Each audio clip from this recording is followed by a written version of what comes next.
up, kinfolk? Welcome to the #1 ranked show sponsored by DirecTV Stream. I am your host, RJ Young. I am not on a step mill. Thank you for watching wherever it is that you are watching. Facebook, YouTube, Twitter, Instagram. If you are a fan of the show, please go give that a follow. And if you're watching on YouTube, go ahead, hit that like button and that subscribe button as we're pushing toward 100,000 subscribers on the channel, which is awesome for your boy. But today, we have to talk about the 5 guys that we need to consider when talking about the Eddie Robinson Coach of the Year Award. We need to talk about Spencer Rattler and company joining Shane Beamer at South Carolina. Shout out Javion. And our best from my favorite segment, your favorite segment, Money in the Bag. Let's go. It's the #1 ranked show.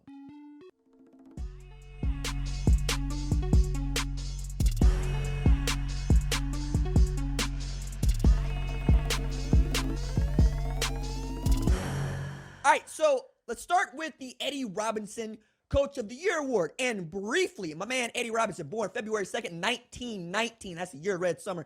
Coached Grambling for the better part of a half century. 9 Black College National Championships, 17 SWAC titles, and quite literally, right, the progenitor, the godfather of Black college football. And I think it's awesome that this award is named for him. Shout out to Hugh Jackson, who became the new head coach at Grambling just last week, and maybe one day might be in the running to win this said sainted award. Now, let's start with the dudes that I got listed. This is my top 5, which should be your top 5, because this has been a banner year for college football coaches. And at number 5, got to go with my man, Michigan State's own Mel Tucker. All right, so here it is, right? The text here is he lost as many this year as he won all of last year. And it gets better than that for me.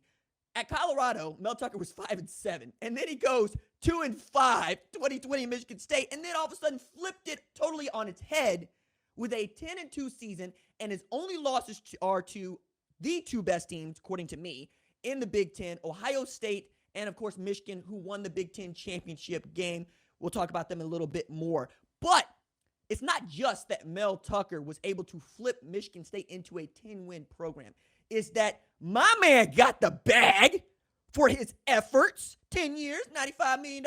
My tip of the cap to you, sir. But also took on a Wake Forest tailback named Kenneth Walker III and turned him into what should have been a Heisman finalist. We were talking about Kenneth Walker III for, it felt like 12 of these 15 weeks of college football because he was just that good. He was averaging over 147 yards on the ground.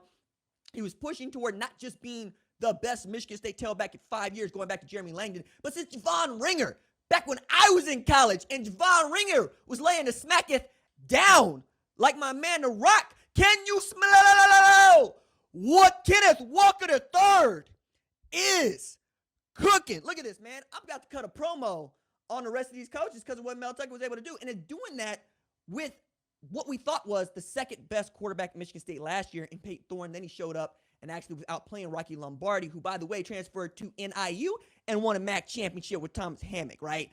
That's not too shabby. You also got to take into account here just how loaded their schedule seemed to be, because if you take a look at who they had to play in the Big Ten, we can make an argument that the Big Ten was the toughest conference to play football in all year this year. Also, shout out to Mel Tucker, who I did this math just yesterday. Been a head coach for 3 seasons. He won 10 games this year.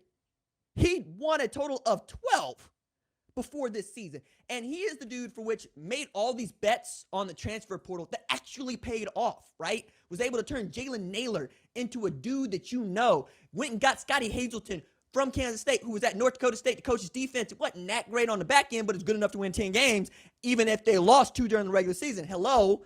And I think it's going to be a lot of fun to watch them play in this postseason. Okay, number 4.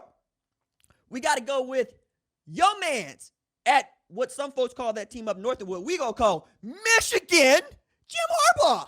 Holy smokes, man. All right, so last year, we all but thought Jim Harbaugh was A, going to get fired, or B, just going to take a job in the NFL because it just wasn't working out in Michigan, baby. It just wasn't working out. But you can see it. The headline here is Novocaine. Give him time and it will work. And I can say that now because it has worked, because by the graces of all things, my man went out there and got a Big Ten championship game en route to throttling Ohio State at the Big House in what was frigid temperatures and quite literally built for a Jim Harbaugh type of performance where we're going to run the ball, we're going to play defense. But when I say give him time and it'll work, take a look at San Diego. A lot of y'all don't know nothing about San Diego because why would you? It's an FCS team in the Pioneer League, which doesn't do scholarships, but all they would do is win the conference. Yes, the conference every single year, and then they get to the FCS playoffs and get bounced in the second round or whatever because, well, you need scholarship football players to win in a scholarship sport. And I shout out to the Pioneer League, shout out to Drake, the like, for doing what you do, but it's real difficult to try to win football games without Jimmies to beat their Joes, and yet that's what my man did. And then he goes to Stanford and totally gives them back their pride. He made us talk about the tree, okay? He made us talk about Andrew Luck and them at Stanford, okay? I would think that it's a little bit more difficult to recruit to a place like Stanford than Notre Dame, if for no other reason than we know Notre Dame for like the better part of a century and a quarter. We know Newt Rockne. We know the Gipper. We know Ronald Reagan playing him in movies. We know Rudy, as much as we probably shouldn't know Rudy, but we know Rudy. We also know Arnaz Battle, Carlisle Holiday. You see what I'm saying here? Some dudes out there. But we didn't know much of anything about Stanford. I mean, it was like John Elway in parts. And yet still we get Jim Harbaugh showed up there, did the doggone thing, and now is becoming the first coach in history to be NFL head coach in the Super Bowl and a college football head coach in the college football playoff. I don't care that the playoffs only been around for 8 years. We could have gone a very long time without that ever happening. And here Jim Harbaugh is doing it. And my man showed up at the Heisman finalists or Heisman ceremony where Aiden Hutchinson was a Heisman finalist. By the way, Jim Harbaugh was so good as a quarterback in Michigan, he finished third in the Heisman voting. People forget that, right? Because all we doing is talking about my man in his khakis. But also gave shine to Hassan Haskins, which I keep doing this, but I'm going to harken back to it again. At the Big Ten, media days, right? I got to sit down with Jim Harbaugh and ask him about his favorite song, among other things. But I also got to ask him, what he thought about Hassan Haskins, who he brought with him, who didn't have as much to say as a Josh Ross or Aiden Hutchinson when we were interviewing them. But he told me that Hassan Haskins is one of his favorite football players, like ever. And that stuck with me because when it came to push to shove, it wasn't Blake Corum out there. It wasn't Donovan Edwards out there. It was Hassan Haskins who they handed the rock when everybody knew they were going to run the football and went and got them 5, 7 when they needed 3 and 4. It's like that up there at Ann Arbor right now, and they're having a very good time, and they should, right? They're about to play in the college football playoff in a game that I think suits Georgia just because there's no Bryce Young over there at Michigan, and that's also to make the point even further that Jim Harbaugh was able to do this without what we think of as an outstanding Heisman finalist caliber quarterback, even if J.J. McCarthy probably should get more run. And shout out to my man Dax Hill, right here in T-Town, like Charlie Wilson. My man showing up in the college football playoff. Booker T, you on. I like it. Booker T, you on. All right. So at number 3, after Jim Harbaugh, after Mel Tucker, we got Nick Saban, okay? Now, the flavor here is not once did he have to stop the count. All right. Pardon me if I laugh at my own joke because it's got layers, and that's where we're going to leave it. But I look at Nick Saban the way that I might look at a Charlie Wilson, quite honestly, because Charlie Wilson gave us the G-Funk, and G-Funk comes out of Snoop Dogg and Dr. Dre, and you understand what Nate Dogg was talking about, and Master P at No Limit Studios in Louisiana, okay? What I'm saying is he keeps putting out hitters even when we're not expecting him to put out hitters. Because of all seasons for us to be like, I don't know about Nick Saban this year, dog. They look shaky. They don't look dominant. I said it. You heard me say it. You got played close by a bad Florida team. Florida team so bad they fired their head coach. Okay? Then you lost to Texas A&M with a backup quarterback starting. Okay? Giving up kick returns, touchdowns. All right? Then you get into the SEC championship game against a team in Georgia who has a generationally good defense. Don't let the SEC championship game fool you, baby. They're good. They hadn't been giving up more than 7 all year. And then with a new starting quarterback and a brand new offensive coordinator, Nick Saban said, I'm about to put 41 on Georgia's skull, fam. I'm about to drop a hammer right on their head, fam. And I'm about to run away with my SEC championship because y'all must have forgot, like Roy Jones Jr., The left hook to James Toney got you a sucker move I stole from a Gamecock. Y'all must have forgot. Speaking of Gamecocks, we'll get there in a little bit. But look, it's also like this. Nick Saban is 70. Turned 70 on Halloween, October 31st, because I'm a Nick Saban, file. Like, I follow the man. I'm very encouraged by what he's done, and I think his life is worth studying. But I say all that to say, when he was 35 years old, he was a defense coordinator at Michigan State. 2 head coaches got hired last week who are 35 years old. Notre Dame, Marcus Freeman, shout out, and Dan Lanning at Oregon. Okay, that's how long Nick Saban's been in the game, and that's how long Nick Saban has been dominant in this sport.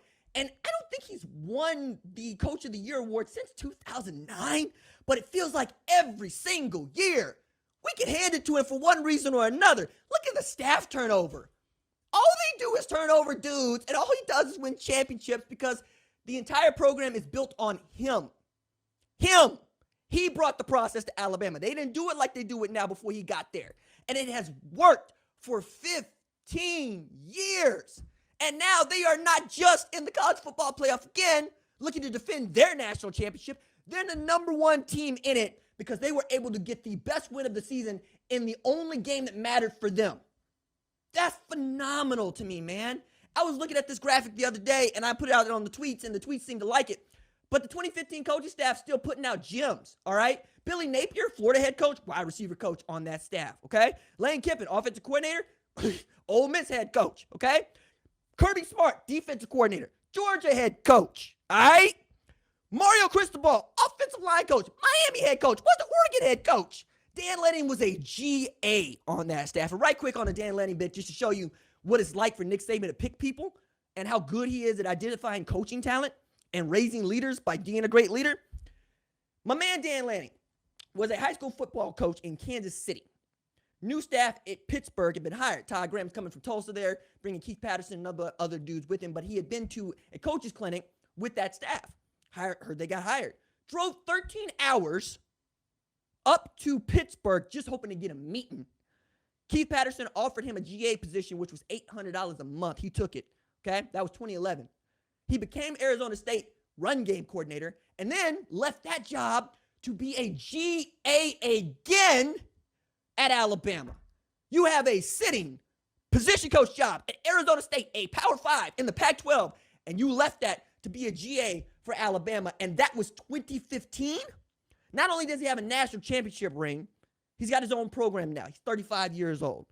This is what it means if Nick Saban decides he wants to lay his hands on you, okay? That's that man's cloak right now. I'm saying, when you reach that upper level where your mind, body, and soul must be one, we might be talking about Nick Saban now. That's what it is. All right. And number 2 on the list, we got to talk about my man's, if not your man's, my man's, Jeff Traylor at UTSA, okay? Like Chris Cornell, you know his name. That's my favorite James Bond flick, Casino Royale against all y'all. It's the best, I'm telling you. But that's the point here. Before the season began, nobody outside the state of Texas knew Jeff Traylor's name, even though Jeff Traylor has Jeff Traylor Stadium in Gilmer, Texas, where the Buckeyes play. That's how good he was as a head coach in high school. And then he's just stacking wins, baby. Win on win on win at UTSA this year. Then they, get a pop not put on the head by North Texas. So that's all right. They bounce back, and they win their first conference championship at UTSA. This program is as old as Dan Lanning's coaching career. And remember, Dan Lanning is 35 years old. Both Dan Lanning and UTSA got started in college football in 2011. Holy smokes. And now we're talking about UTSA moving on up to the American here in just a little bit of time. And earlier this season, Jeff Traylor basically helped force a trend of 10-year agreements. Before Jeff Traylor, it was Jimbo Fisher started the season, which it's Texas A&M, they just be doing that stuff.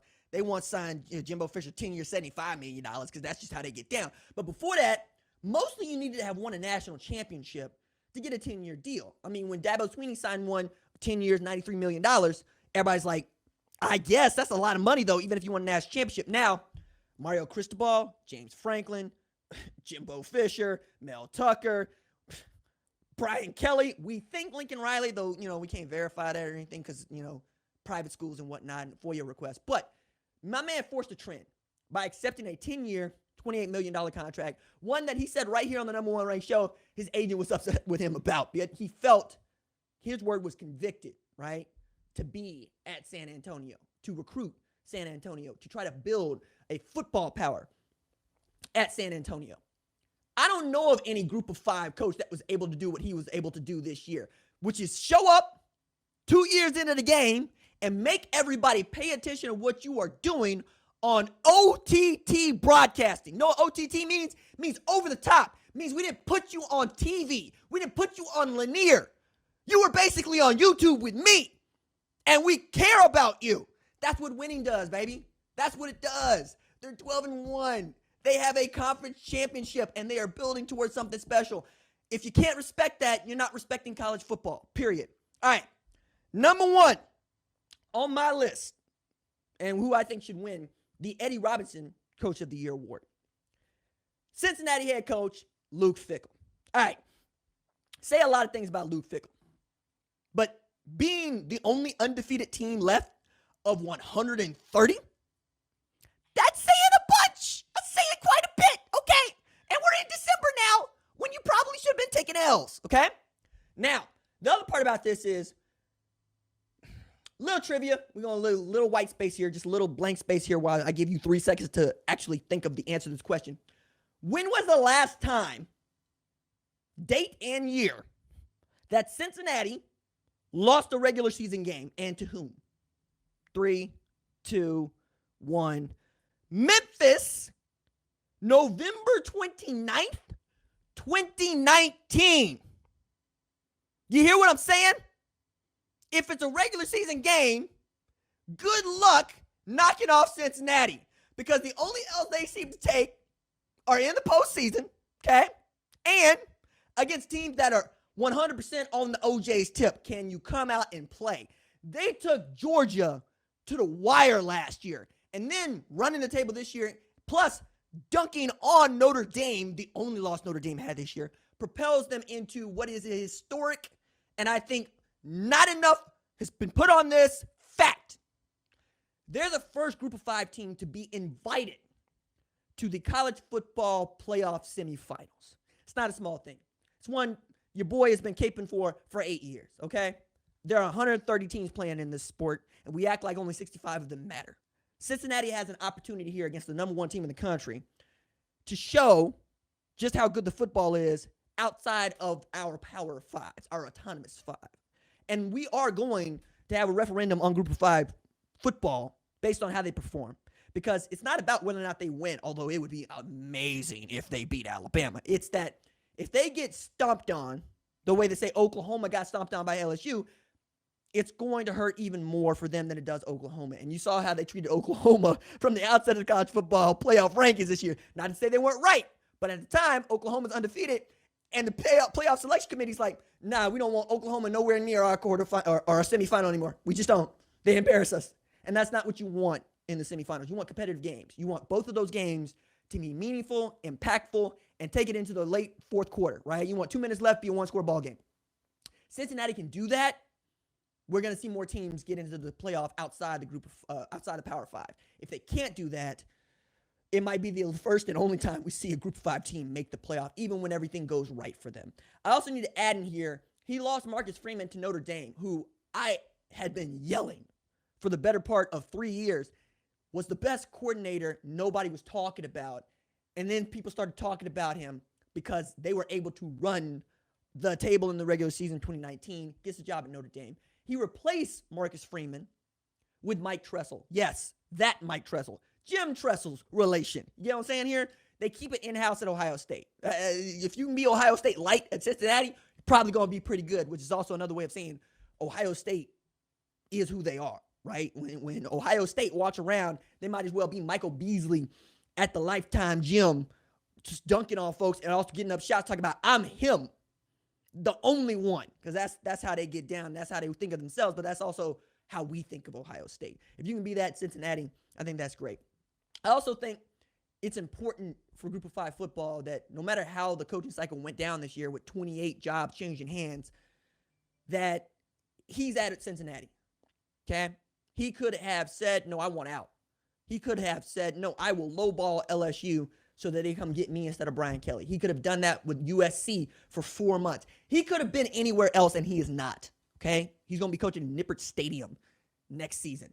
That's phenomenal, and I really love that.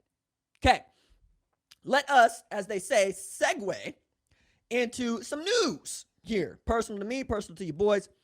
Spencer Rattler and Austin Stogner announced on Tuesday night on Monday night, this is Tuesday when we're taping this, on Monday night that they are transferring to the University of South Carolina, for which we get all sorts of jokes, but I'm not into that, right? I'm into, this is awesome, okay? This is a great landing spot because, number one, Spencer Rattler and Austin Stogner are very familiar with Shane Beamer because Shane Beamer was the head offensive assistant at Oklahoma before taking the job at South Carolina.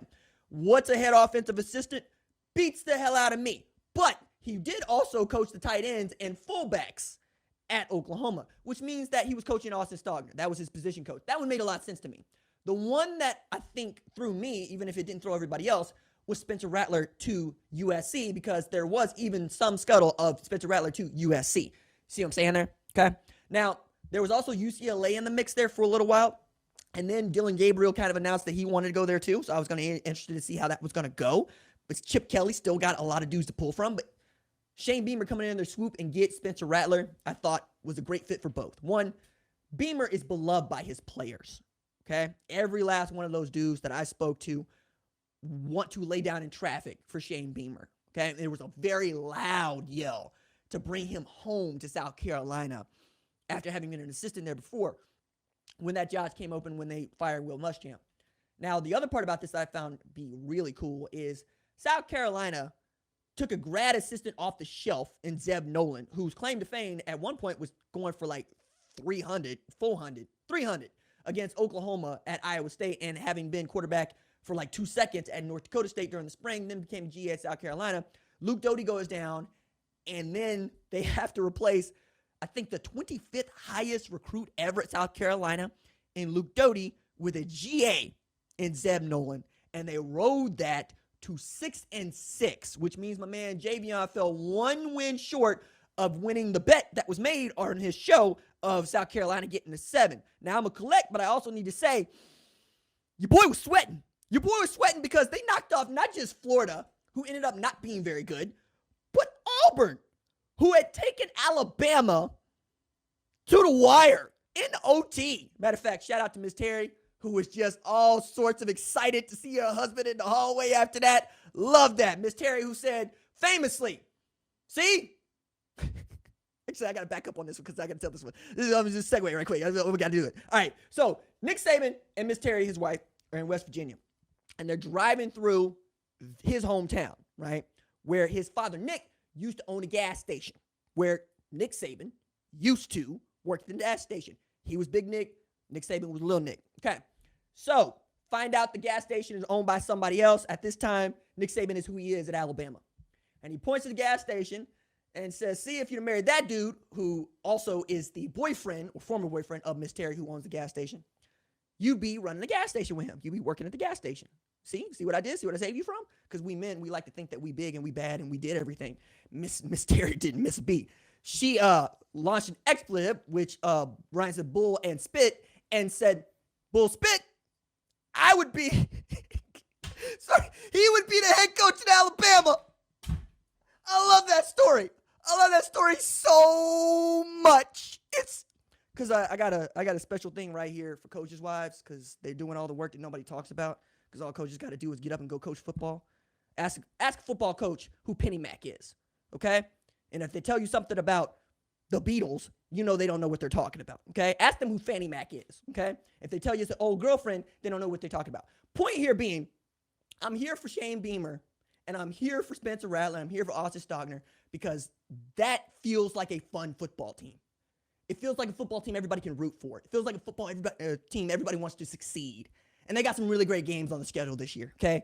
They get Clemson, which, you know, for the Palmetto State Championship. They also play South Carolina State. Shout out to them for giving an HBCU football team an opportunity to make a little bit of money, but also keep it in state. They play Arkansas, which is going to be so much fun, which is one of the few SEC teams that's not going to see a quarterback change. But I'm so excited for what Spencer gets to have, which is an SEC experience in the SEC East, where the challenger, obviously for me right now, has to be them to Georgia, because Florida's going to be mostly building from jump. But also because you get to play Missouri. You know, that's a Big 12 school to me still. You get to play Texas A&M, which if you can go get one over the top on them, every Oklahoma fan is also going to love you for that. This is an easy team for OU fans, for Big 12 fans to root for, but also it's a great redemption story for a kid that was a star when he got recruited. Going back to 2017, Lincoln Riley's first commitment, and this is trivia most people would miss, it's not Spencer Rattler, it's Austin Stogner. Okay? Second commitment, Spencer Rattler. And that 2019 class was the one for which I thought a national championship roster would be built on for this year. Didn't happen for all the reasons that you know. But all those dudes are mostly to the win, right? Trajan Bridges got into trouble off the team. Okay? Theo Weiss is in the transfer portal. Jaden Hazelwood transferred to Arkansas. Austin Stogner and Spencer Rattler, they're at South Carolina. EJ and Doma Ogar's at Mizzou. It just didn't work out. But he took hits on the head for what this program ended up being in 2021. He's the only quarterback that Lincoln Riley has ever benched, like really benched. And he held that. Even after being 15-2 as a starter, even after winning the Cotton Bowl, even after winning the Big 12 championship, he watched a younger quarterback take his job, be beloved by you and I, and held it together. He didn't go vent. He didn't yell and scream. He asked for a couple of days, like you or I might need a couple of days. We've been fired, because that's potentially how it feels. And then he came back to work. Now he's found a landing spot where I hope Shane Beamer is in a position to love him, and where he becomes the first 5-star quarterback out of high school ever to lace up for South Carolina. Okay? That would make him one of the top 6, I believe 6 or 7 recruits in South Carolina history had he done this out of high school. And for a dude that came out of Pinnacle, who had the lights on him, quite literally, Netflix's QB1 Beyond the Lights, who was the only 5-star at a time when most people said there weren't any, and what we think of as a not-so-good quarterback class that he was supposed to be a part of in this 2022 NFL draft class, he's going to give it another go. He's going to try to make this work and have a good time. And he's got his partner in crime, a 6'6", 250-pound target in Austin Stogner, to do that with. Gamecock fans, be excited, man. Spencer's personal to me. When I just started doing the show, like before I knew what I was doing, Spencer was kind enough to talk to me, who he didn't really know, and I didn't really know, in his car in high school, right? And this is back when I just had a podcast. It wasn't like on YouTube or anything. And I have done nothing but been impressed by how he has performed and how he has managed to be himself and what he has been through and put himself through, quite honestly. He made some trouble for himself. But he didn't back down, and he was never a coward about it. And that means the world to me. Being loyal, being brave. They're not as common traits as you might think they are. But Spencer Rattler is both. All right. Now, for the moment you have all been waiting for, my favorite segment, a segment that was invented right here on the number one ranked show, a segment we love when teams can give us an opportunity to do it. It is called Money in the Bag. Put the shimmy in the shag. Look, let's run through them. Here's our top 5 Money in the Bag segments. It's not that Northern Illinois beat Georgia Tech 22-21 in Atlanta. It's that Georgia Tech paid for the privilege. Georgia putting money in the bag at $1 million.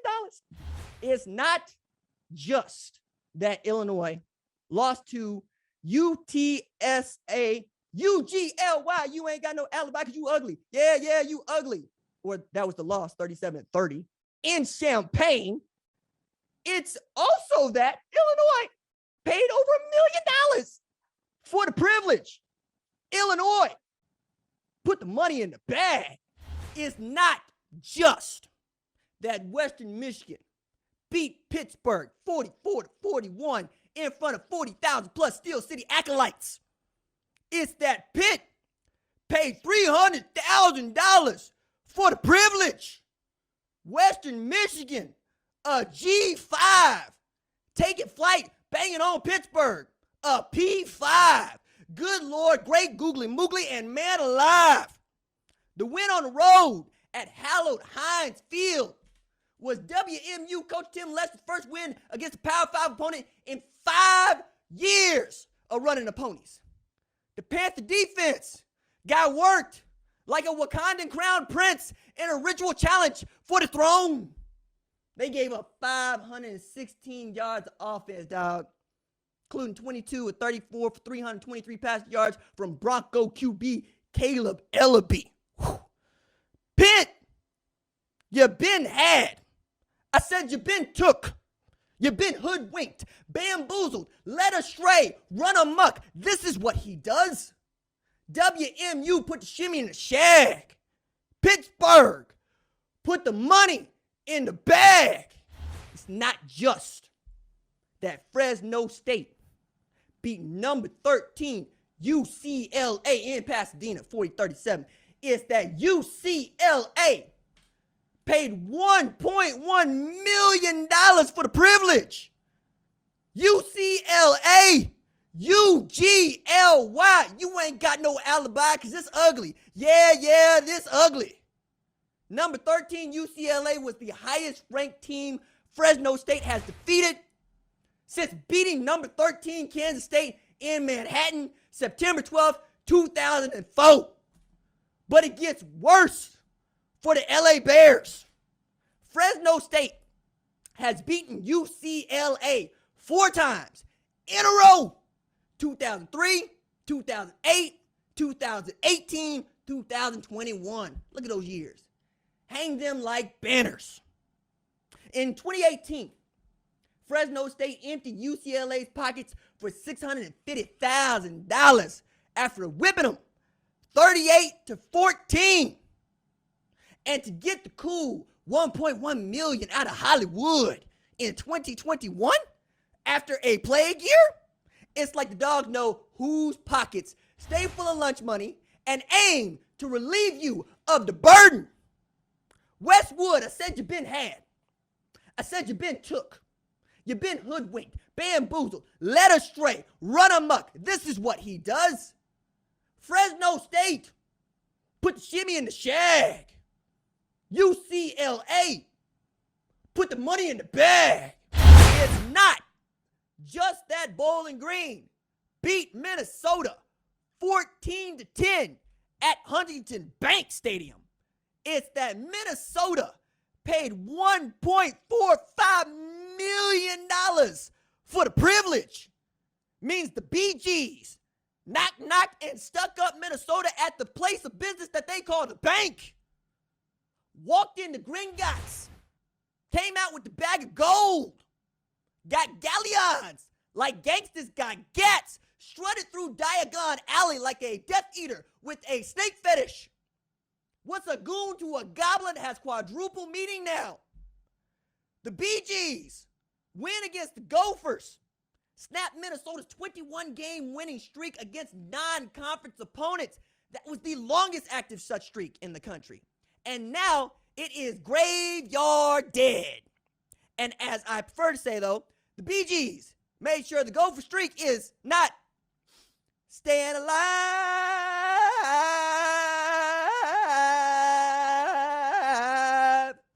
You get it? BGs staying alive? I thought it was funny. USA Today reports the not Sam Wilson Falcons signed a 2-game contract with the Gophers. Means come 2025, the BGs might kick in Goldie the Gopher's 2 front teeth and empty his pockets for another cool $1.5 million. Prior to the win this season, the BGs lost to producer Cats, Tennessee Volunteers, 38-6. Lost to Directional Alabama, 22-19, and lost to Murray State, which ain't one, 27-10. Means the BGs just nailed their first Big Ten belt to the wall since the Obama administration when they whooped Purdue and Maryland on the road in 2015 means Minnesota suffered its first loss to a non-conference opponent ever in the PJ Fleck era, and the program's first non-conference loss since losing to Texas Christian on September 23rd, 2015. How long ago was that? At the time, the Horned Frogs were the number 2 ranked team in the entire country.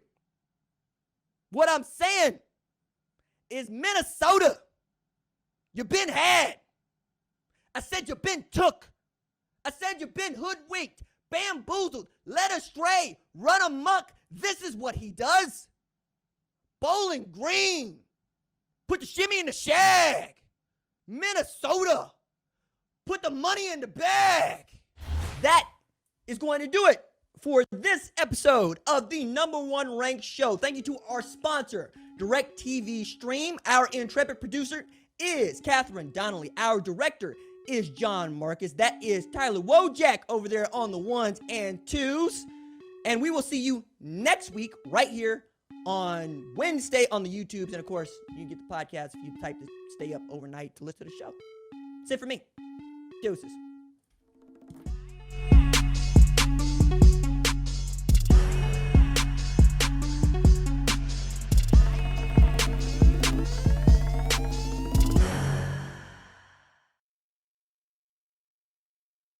Thanks for watching this video, and remember, hit that subscribe button so you don't miss any other videos on the #1 ranked show YouTube channel.